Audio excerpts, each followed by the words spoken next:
Hey everyone, welcome to our channel. இன்னைக்கு நம்ம ஒரு Triumph பைக் பற்றி தான் பார்க்க போகிறோம். இந்த Triumph பைக்ஸ் பார்த்தீங்கன்னா இந்தியாவில் 2023ல் ரிலீஸ் பண்ணாங்க. 2 மாடல் ரிலீஸ் பண்ணாங்க பஜாஜோட கொலாபரேஷனில். ஃபர்ஸ்ட் மாடல் பார்த்தீங்கன்னா Triumph Scrambler 400X, இன்னொன்று Triumph Speed 400. இந்த பைக் தான் நம்மக்கிட்ட இருக்குது. இந்த பைக் வந்து பஜாஜோட கொலாபரேஷனில் லாஸ்ட் இயர் ரிலீஸ் பண்ணியிருந்தாங்க. இந்த பைக்கை பற்றி நம்ம ஒரு ஓவர்வியூ, அதுக்கப்புறம் இதோட ஓனர் வந்து ஒரு ஷார்ட் டேர்ம் ஓனர்ஷிப் ரிவ்யூ கொடுக்க போகிறாரு.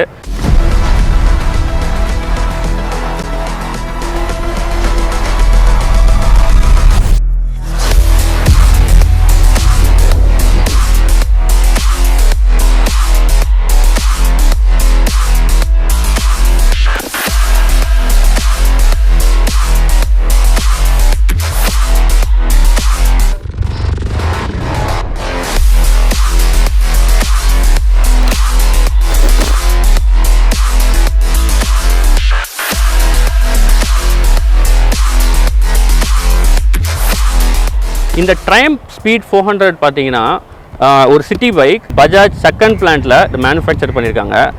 இது வந்து ட்ரையம்போட ஹை அண்ட் வெர்ஷன்ஸான Triumph 900 இல்லை Triumph 1200 ஸ்கேல் டவுன் வெர்ஷன் அப்படின்னு சொல்லலாம். இந்த பைக்கோட ஹெட்லாம்ப்ஸ் பார்த்தீங்கன்னா ஒரு ரெட்ரோ டிசைனை மேட்ச் பண்ணுற மாதிரி ரவுண்ட் ஹெட்லாம்ப்ஸ் கொடுத்துருக்காங்க. அதே சமயத்தில் இது ஒரு மாடர்ன் பைக் அப்படின்னு காட்டுறதுக்கு எல்இடியாக கொடுத்துருக்காங்க. இதோட இண்டிகேட்டர்ஸுமே பார்த்தீங்கன்னா மாடர்னைஸ்டு எல்இடி இண்டிகேட்டர்ஸ் தான் கொடுத்துருக்காங்க. நல்ல பவர்ஃபுல்லாகவும் இருக்குது. அதே மாதிரி இதோட ஹேண்டில் பார்ஸில் பார்த்தீங்கன்னா எண்டில், அதாவது பார் அண்ட் மிரர்ஸாக கொடுத்துருக்காங்க. இது பை டிஃபால்ட்டே வந்து பார் அண்ட் மிரர்ஸ் வருது. நீங்கள் ஃபஸ்ட் டைம் வாங்கும்போது ஆக்சரிலாம் கிடையாது, இதை டைரெக்டாகவே நீங்கள் பார் அண்ட் மிரர்ஸோடைய வாங்கலாம். அதே மாதிரி இதோட டெயில் லேம்ப்ஸ் பற்றி பார்த்தீங்கன்னா அதுவுமே எல்இடியில் தான் வருது. அதுக்கு மேலே பார்த்தீங்கன்னா ரொம்ப ஃப்ளாஷியாக இருக்கக்கூடாது அப்படின்றதுக்காக அதோட டிசைன் லாங்குவேஜே பார்த்தீங்கன்னா ரொம்ப ஃப்ளூயிடுக்காக கொடுத்துருக்காங்க. டேங்க் பார்த்தீங்கன்னா ஒரு ரெட்ரோ கிளாசிக் லுக் தருது. அதே மாதிரி இதோட டீகால்ஸ் பார்த்தீங்கன்னா ரொம்பவே சூப்பராக பண்ணியிருக்காங்க அப்படின்னு சொல்லலாம். இது ஒரு மாடர்னைஸ் லுக் தருது. அகைன் இந்த ஃபியூவல் டேங்கோட கேப் பார்த்தீங்கன்னா ஆஃப் சென்டராக இருக்குது, அதாவது சென்டராக இல்லாமல் கொஞ்சம் தள்ளி இருக்குது. இந்த சைடில் லைட்டாக வென்டிலேஷன் மாதிரி கொடுத்துருக்காங்க, கொஞ்சம் அப்பீலிங்காக இருக்குது.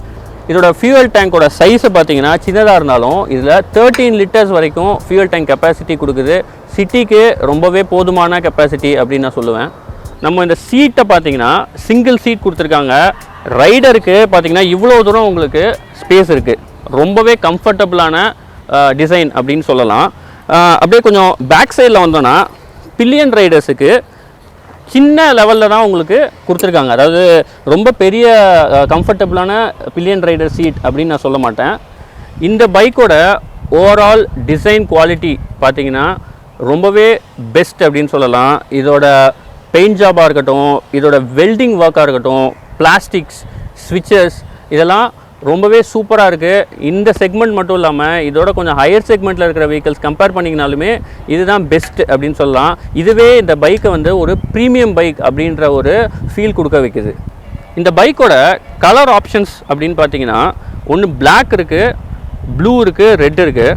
இது வந்து ஸ்டாண்டர்ட் கலர்ஸ். இது இல்லாமல் நீங்கள் கஸ்டமைஸ்ட் ஆப்ஷன்ஸும் எடுத்துக்கலாம். கொஞ்சம் அடிஷ்னல் அமௌண்ட் பே பண்ணிங்கன்னா உங்களுக்கு கஸ்டம் ஆப்ஷன்ஸும் கொடுக்குறாங்க. இதோட ஃப்ரண்ட்டில் டயர்ஸ் பார்த்தீங்கன்னா 17 இன்ச் அலாய்ஸ் வருது. டயர்ஸ் வந்து 110/70 ப்ரொஃபைலிங்கோட வருது. MRF tubeless tyres. அதே மாதிரி டிஸ்க் பார்த்தீங்கன்னா 300 mm வென்டிலேட்டட் டிஸ்க் வருது. டுவெல் பிஸ்டன் கேலிப்பர்ஸோட வந்திருக்கு. டுவெல் சேனல் ஏபிஎஸும் இருக்குது. இதோட ஃபோக்ஸ் பார்த்தீங்கன்னா உங்களுக்கு அப்சைட் டவுன் ஃபோக்ஸு 140 mm ட்ராவலுக்கு இருக்குது. இதோட ரியர் டயர்ஸ் பார்த்தீங்கன்னா அதே R17, அதாவது 17 இன்ச் அலாய்ஸோட தான் வருது. அதே எம்ஆர்எஃப் டயர்ஸு 150/60 ப்ரொஃபைலிங்கோட வருது. இதோட டிஸ்க்கு அதே மாதிரி 130 mm டிஸ்க் வருது. ஃப்ளோட்டிங் கேலிப்பர்ஸோட வருது. ஏபிஎஸ் இருக்குது. இதோட சஸ்பென்ஷன்ஸ் பார்த்தீங்கன்னா கேஸ் சார்ஜ்டு மோனோஷாக் சஸ்பென்ஷன். இதோட ட்ராவல் பார்த்தீங்கன்னா 130 mm.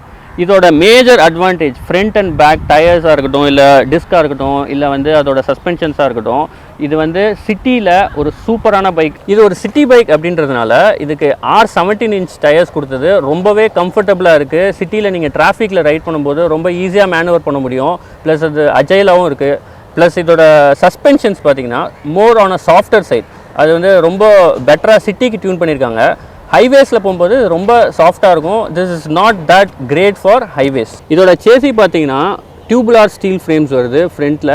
அதே மாதிரி ரியர் ஃப்ரேம் வந்து போல்ட் ஆன் பண்ணிக்கிற மாதிரி வருது. ரியரில் ஸ்விங்காம் பார்த்தீங்கன்னா அலுமினியம் அலாயில் கொடுத்துருக்காங்க. இதில் முக்கியமாக நீங்கள் நோட்டீஸ் பண்ண வேண்டியது என்னென்னு பார்த்தீங்கன்னா, இதில் செயின் ஸ்ப்ராக்கெட்ஸ் வந்து ரைட் சைடில் வருது. இது வந்து ட்ரையம்போட ஒரு சிக்னேச்சர் டிசைன் அப்படின்னு சொல்லலாம். இதோட இன்ஜின்ஸ் பார்த்தீங்கன்னா 398cc லிக்விட் கூல்டு இன்ஜின்ஸ் வருது. இதோட பவர் பார்த்தீங்கன்னா 40 bhp, 39.5 bhp. அப்புறம் டார்க் வந்து 37.5 நியூட்டன் மீட்டர் டார்க் வருது. இதோட பவர் டு வெயிட் ரேஷியோ பார்த்தீங்கன்னா 224.43 bhp per ton, அதாவது 225 bhp per ton வருது.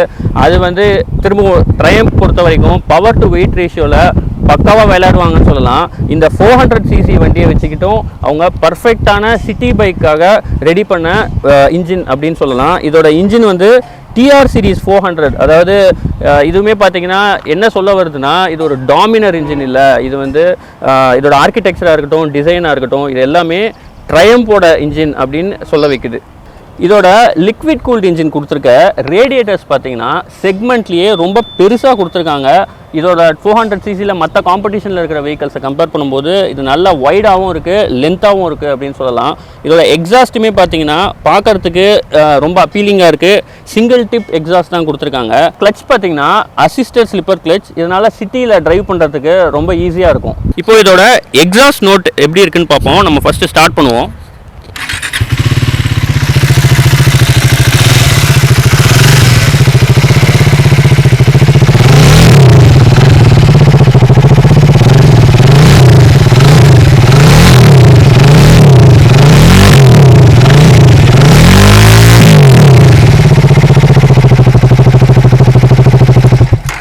இதோட கன்சோல் பார்த்தீங்கன்னா ஒரு செமி டிஜிட்டல் டிஸ்பிளே.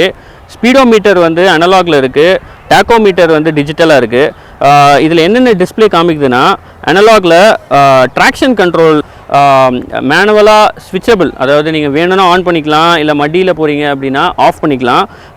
ஏபிஎஸ் வந்து ஆல்வேஸ் ஆன். இதை தவிர இந்த வண்டியில் ஓடோமீட்டர் ப்ளஸ் வந்து ட்ரிப் மீட்டர் 2 ட்ரிப் கொடுத்துருக்காங்க. மற்றபடி பேசிக் கண்ட்ரோல்ஸ் எல்லாமே கொடுத்துருக்காங்க. இன் அடிஷன் டு தட் ஒரு கியர் ஷிஃப்ட் இண்டிகேட்டரும் கொடுத்துருக்காங்க, சைட் ஸ்டாண்ட் இண்டிகேட்டரும் வருது. இதுக்கு சைடில் பார்த்தீங்கன்னா ஸ்டாண்டர்டாக USB-C கொடுத்துருக்காங்க. அது வந்து ரொம்ப அப்ரிஷியேட் பண்ணக்கூடிய விஷயம். இப்போது நம்ம இந்த பைக்கோட ஓனர்கிட்ட ஷார்ட் டேர்ம் ஓனர்ஷிப் எக்ஸ்பீரியன்ஸ் வாங்கிக்கலாம். Let me introduce you to mister Ganesh. இவரை பற்றி சொல்லணுன்னா, he is a automotive designer plus நம்ம சேனலோட subscriber. Hello mister Ganesh, welcome to our channel. Hello Karthik. இந்த பைக்கை நீங்கள் எதுக்காக வாங்குனீங்க? I recently shifted in Chennai. So initially I went with all the Royal Enfield stuff like Hunter 350 and Meteor and other Scram bikes. Scram was a bit too heavy and also it was more high seat height was little bit bigger.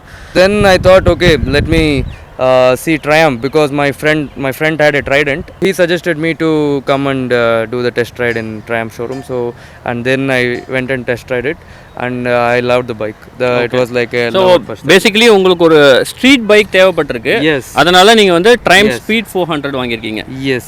இந்த பைக்கை வந்து நீங்க எங்க வாங்குனீங்க? In Chennai Annanagar showroom. When you are doing test drive, how about the vehicle availability for test rides? I did the payment first. Okay. Then I came to the showroom. Then I met with the showroom manager. Okay. So then he immediately gave me the bike keys and everything, and that was a good experience. Okay. He given both the scrambler and the speed keys. So you trialed both? Yeah. I trialed both. Yeah. You bought it in EMI or it's a one time? No, one time payment. One time payment I did. Okay. And the buying experience was like whatever the documents he asked, I provided those things. Okay. It was not much of a thing, but the delivery experience, that was miserable for me actually. Okay. So once I got the bike, because only pictures I saw on the test ride bike, which had a good Apollo tires and other stuff, Okay. which was missing in my bike, which they provided me the MRF and others. Then I asked for Apollo tires, which they couldn't able to provide because that was not an option. Okay. So and also you won't believe there was like 13 to 14 different parts were rusted. Oh. Yes. Even though if you see this bolt, Okay. it is still rusted. Okay, the radiator bolt. Okay. The radiator bolt. Actually, the 13 different parts, including the chain sprocket, Okay. everything was rusted, and it was not feeling like a new bike. to be frank, because of flood or something, I don't know. Okay. Because that's what I heard from the Godon people, but yeah, it was like in that condition. So When I saw the bike for the first time, then I complained it to the England Triumph and everywhere.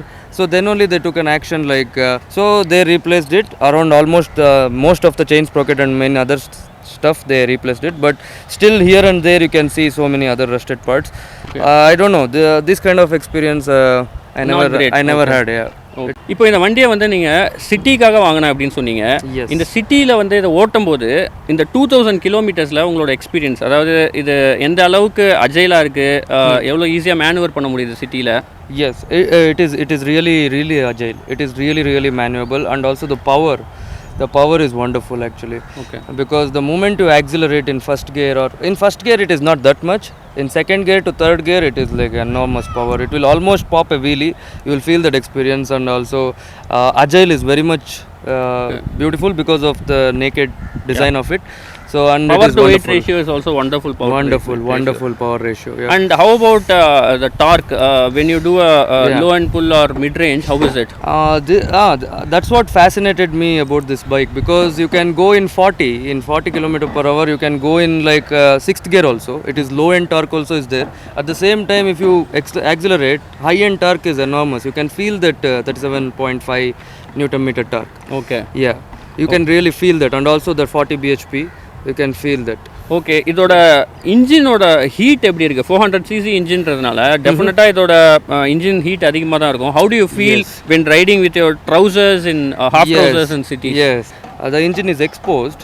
It will provide like enormous heats under first and second gears. Okay. So because you know the Chennai traffic, you might be knowing, yeah. And the heat. Yeah, and the heat, yeah. Obviously, you will be sweating, and also you will be feeling enormous heat in the leg portion as well. Okay, cool. So yeah, if you touch or anything, engine or something, it will instantly burn, because it will be. Yeah. How about the seating positions? Like how aggressive you feel? For 10 years I was riding CBR 250R, so my seating position is always like a sports rider. But when it comes to Triumph, it is like upright, very comfortable, and a very touring type sitting position. Okay. And it is really good. You don't feel any pain in your arms, wrist? In some parts, when you are in traffic or in other things, you will feel the fingers are paining. Fingers will be bit pain because of clutch, or I don't know. Okay. And your all pressure will go to the handlebar. Some shoulder pain will come in traffic. Okay. But when you are going in high end speeds like 160, 170, that time you can't go because of the wind blast. Because of the upright position, you can't go. Okay. So those things are constrained. Suspensions while you are riding in cities, how about how does it absorbs the potholes? Oh, suspensions are wonderful, man. Interesting. Yeah, these are like built for suspension. I think Interesting. it is in any pothole, like major pothole or small potholes, you won't feel a thing. But the thing is, who is sitting in the back, he might feel a bit. Okay, so the pillion rided comfort is not that great. Not that great, and also for longer, as this is like a touring bike, something like it comes under like a street tourer or something. It's a combination. I think pillion seat could have been done better, because so many my pillion friends or somebody, they will be complaining like it starts paining and nowhere to hold also. Okay. So those things are should be taken care of, I think. இந்த வண்டி வந்து 2300 odd kilometres ஓடி இருக்கு. நீங்கள் இந்த வண்டியை எப்போ service பண்ணீங்க? என்ன கிலோமீட்டர்ஸில்? I think first service will be for 1500. Okay. And second service will be for 5000. Okay. 3 weeks back I completed the first service. Okay, so இந்த ஃபர்ஸ்ட் சர்வீஸில் வந்து என்னென்னலாம் கவர் பண்ணாங்க? In first service they will do the oil change and coolant top ups and the general service. General oil service. change, coolant top up. Yeah, the thing was like comes around like 2800 something. இதில் வந்து எப்படி இருந்தது உங்களோட service wait time? Morning கொடுத்து evening எடுத்துட்டிங்களா, இல்லை ரொம்ப நேரம் வச்சா? They given the bike in half a day or something. So half day, காலையில் கொடுத்து மதியமே எடுத்துட்டீங்க. Yes. ஸோ இந்த பைக்கில் உங்களுக்கு ஏதாவது கான்ஸ் அப்படின்னு ஏதாவது ஸ்பெசிஃபிக்காக இருக்கா? நீங்கள் ஆல்ரெடி வந்து அந்த ரஸ்டிங் இஷ்யூஸ் சொல்லிட்டீங்க, அதை தவிர்த்து வேறு ஏதாவது இருக்கா உங்களுக்கு? Yes, rusted, as I told, there were so many parts rusted. Okay. And recently, after the first, after the first service, what happened was random errors started coming in the instrumental cluster. Engine problem is there, or something like, emergency light started popping up. Okay. Even though I am not rode aggressively and all. And also, from engine, I started hearing rubbing noise. Okay. That was too much rubbing noise was coming. Then they updated the software. After that also the light were blinking. Okay. Or coming. Actually today only it stopped coming. Okay. Yeah. So this problem came only after the first service. No, actually before itself it started. itself. Yeah. Okay. Yeah. So இதோட mileage எப்படி இருக்கு சிட்டிஸ்ல? Mileage is actually okay. Not that great. It is okay. It is giving around 20. Okay. 20 inside the city So because of claimed traffic. mileage வந்து 30 kilometers per liters. But வந்து இவர் என்ன சொல்றாருன்னா சிட்டிஸில் வந்து 20 வருது அப்படின்றாரு. நம்ம என்ன கன்சிடர் பண்ணோம்னா இது வந்து ஒரு 40 bhp பவர் உள்ள பைக்கு. ஸோ 20ன்றது வந்து நீங்கள் ஒரு கொஞ்சம் அக்ரெசிவாக ஓட்டினீங்கன்னா ப்ராபப்ளி உங்களுக்கு 20 to 18 வரும். 20, yeah. நீங்கள் கொஞ்சம் சட்டிலாக எக்கனாமிக்கலாக ஓட்டணும் அப்படின்னா ப்ராபப்ளி உங்களுக்கு 25 மேக்ஸிமம் வரதுக்கு வாய்ப்பு This Chennai Traffic, traffic, obvious-ஆ. you can't get more than 20, I think. So இந்த பைக் யாருக்கெல்லாம் அப்படின்னு கேட்டிங்கன்னா நீங்கள் ஒரு ஷார்ட்டர் ரைடர் சிட்டிஸில் தான் உங்களோட அதிகமான டைம் ட்ராவல் பண்ண போகிறீங்க, ஒன்ஸ் இன் அ வைல் லாங்கில் ட்ராவல் பண்ண போகிறீங்க அப்படின்னா நீங்கள் இந்த பைக்கை தாராளமாக வாங்கலாம். இந்த வீடியோ உங்களுக்கு பிடிச்சிருக்கும் அப்படின்னு நாங்கள் நம்புகிறோம். இந்த வீடியோ உங்களுக்கு பிடிச்சிருந்ததுன்னா லைக் பண்ணுங்கள், அதே மாதிரி உங்களோட ஃப்ரெண்ட்ஸ் அண்ட் ஃபேமிலிக்கு ஷேர் பண்ணுங்கள். எங்கள் சேனலை நீங்கள் இன்னும் சப்ஸ்கிரைப் பண்ணலன்னா சப்ஸ்கிரைப் பண்ணுங்கள். தேங்க்ஸ் ஃபார் வாட்சிங் guys. See you in next video. Take care. Bye bye.